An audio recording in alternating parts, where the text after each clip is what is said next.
Who doesn't love a good glass of wine? Especially one that's been left to age for a while, as it just hones its richness to the fullest.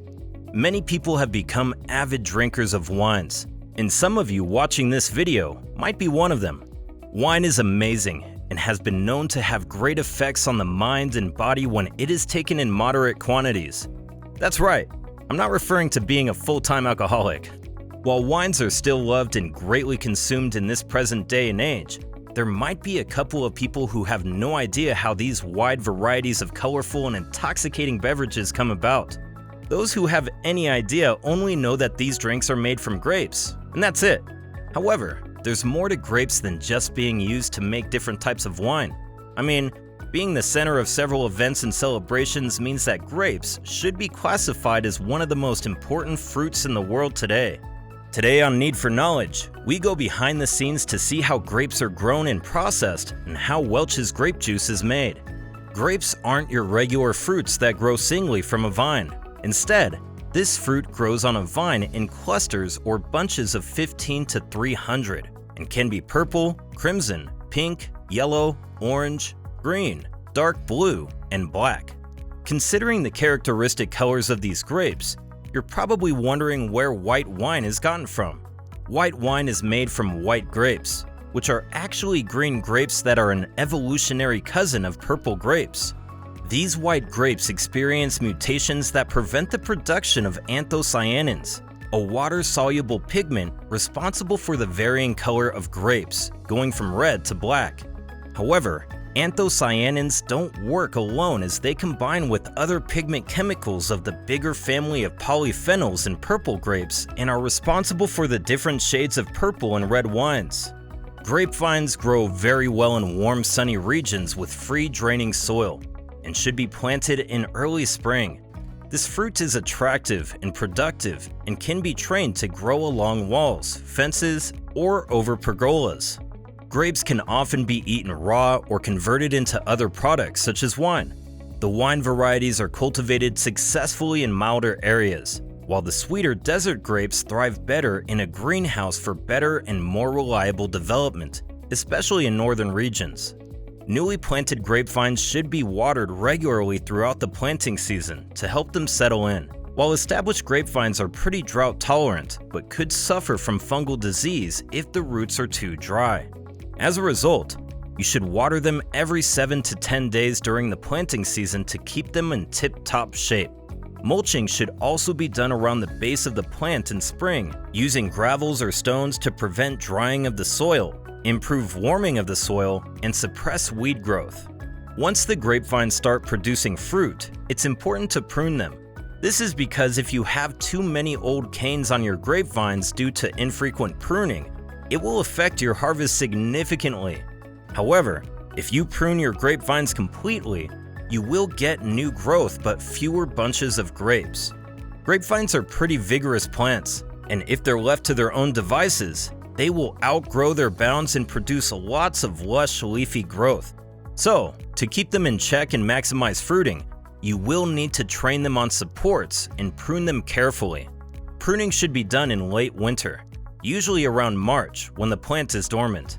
Two basic types of grapes can be planted, the desert grapes and the wine grapes. Desert grapes are generally grown in greenhouses in some parts of the world, like the United Kingdom, so that they can ripen properly. However, some varieties can be grown outdoors in warm, sheltered spots.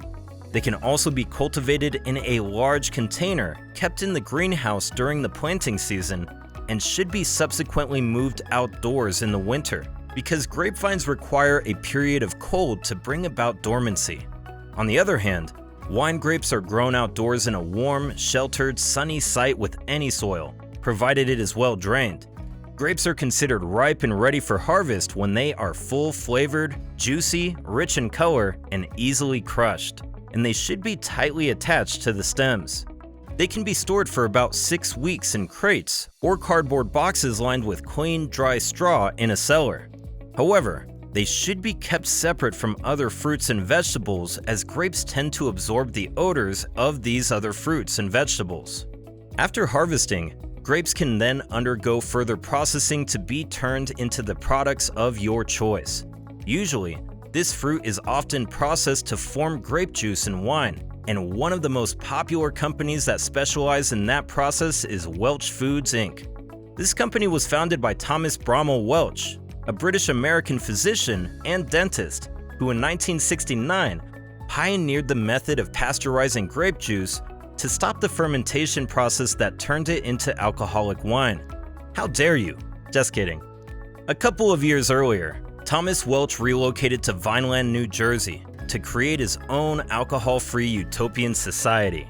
To make grape juice, grapes are harvested around mid-September in the northern hemisphere using a grape harvesting machine and transported to the factory within 4 to 6 hours. The stems and leaves still attached to the grapes are removed using a rotating perforated drum, after which they are crushed and passed through the holes of the drum. The crushed grapes are heated to 140 degrees Fahrenheit, or 60 degrees Celsius, and a pressade and pectinase enzyme is added for effective juice pressing. The grape mash and pressade are pressed at increased temperatures for a maximal yield of juice and color, after which the juice is filtered and heated to 185 to 190 degrees Fahrenheit, that's 85 to 88 degrees Celsius, for at least 1 minute, and then cooled to 30 to 32 degrees Fahrenheit or -1.1 to 0 degrees Celsius before being stored in tanks. Hot filling is conventionally for packaging grape juice, as it is heated to at least 77 to 82 degrees Celsius with a heat exchanger, after which the juice is dispensed into preheated bottles made of materials like glass or newer heat-resistant plastics. Grapes didn't just start being an important part of parties, events, and celebrations. If you know anything about history and mythology, you would have probably heard about the existence of wine in a lot of these stories. They have appeared in many important stories transcending cultures and religions, including Greek mythology, Norse mythology, Egyptian mythology, Christianity, and many, many more. However, according to historical evidence, the Middle East is often described as the origin of grapes, as the fruit's cultivation began about 6,000 to 8,000 years ago.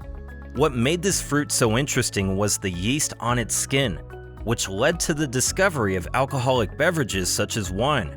The first archaeological evidence of a dominant origin of winemaking in human culture goes as far back as 8,000 years ago in the transcontinental country of Georgia, while the oldest known winery was discovered in the Republic of Armenia, dating to about 4000 BC.